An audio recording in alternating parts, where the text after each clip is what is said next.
Back everyone to OpenLine. We are talking about the impact of the coronavirus on our agricultural industry here in Tennessee. Let's go to Glenn, who has been waiting.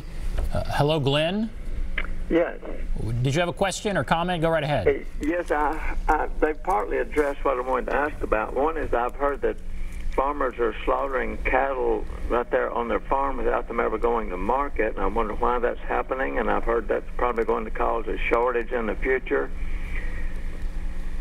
That is, okay, yeah, well, let's talk about that. That is, we've also heard that about chickens in the poultry industry. Are we seeing that in Tennessee? And he's asking, why was that happening?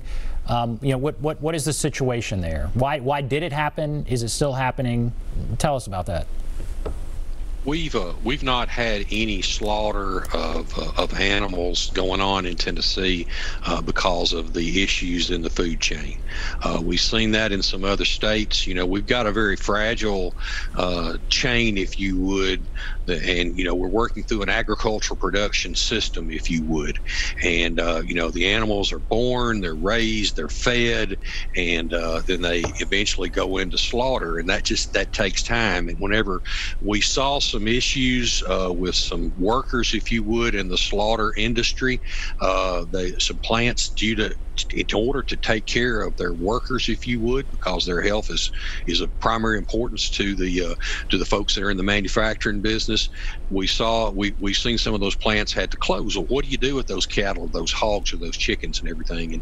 And we've had to, in order to make things work, there in some other states, there have been some animals that have been slaughtered, if you would, because they could not go into the regular production system. But to date, we haven't had to do that in Tennessee. Haven't had to do that in Tennessee. And are things getting better now as far as? Yes.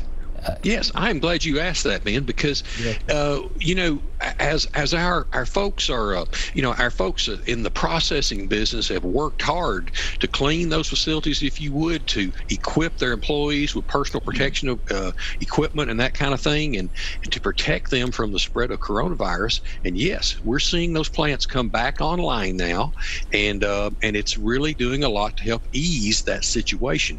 Are we completely out of the woods yet? No, but we're pursuing to that end, and we think in the next few weeks things are going to get much better.